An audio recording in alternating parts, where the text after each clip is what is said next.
What if we could freeze people until sometime in the future where science was so advanced that they could be unthawed and restored to life?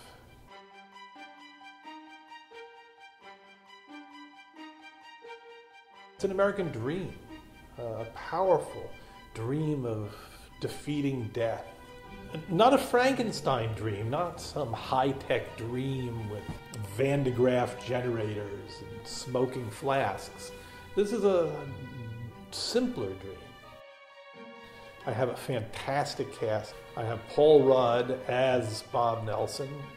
Sympathetic, romantic, smart. I have Owen Wilson as his coroner friend, Joe Clockgether. We're going to have to dye his hair black, but I think that's a minor requirement. Kristen Wiig is his wife. And Christopher Walken is Bob Ettinger, the guy who first came up with the idea of cryonics. We open with Bob, the science fiction buff and refrigerator repairman, who is going to challenge death and find a way to restore the dead to life. A story about a dreamer, a man who wants to help people, a man who overpromises, who gets himself into a lot of trouble, but inherently tries to do good. Sick, sad, and funny, a romantic comedy, a compelling hero at its center.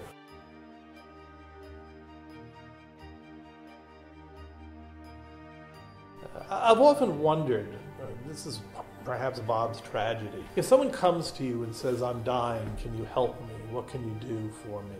What can you do to tell me that there's hope, that death will not be all there is?" And there is the heart of the story. Bob simply can't say no.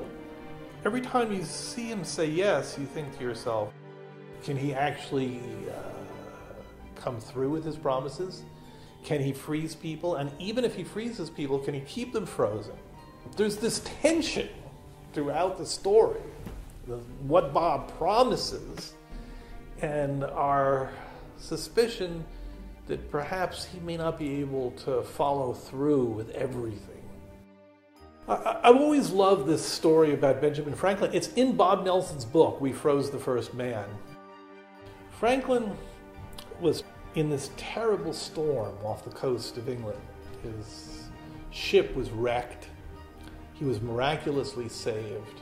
He climbed to a promontory overlooking the boiling ocean. And he was asked, "Do you plan to build a chapel?" And he said, "No, I plan to build a lighthouse." And that's the essence of Franklin, the spirit of science, the spirit that someday those things which are deeply intractable, things that we can't hope to solve, someday they will be solved and we'll be involved in solving them. And that hope, Franklin's hope, is what carries us through this entire story.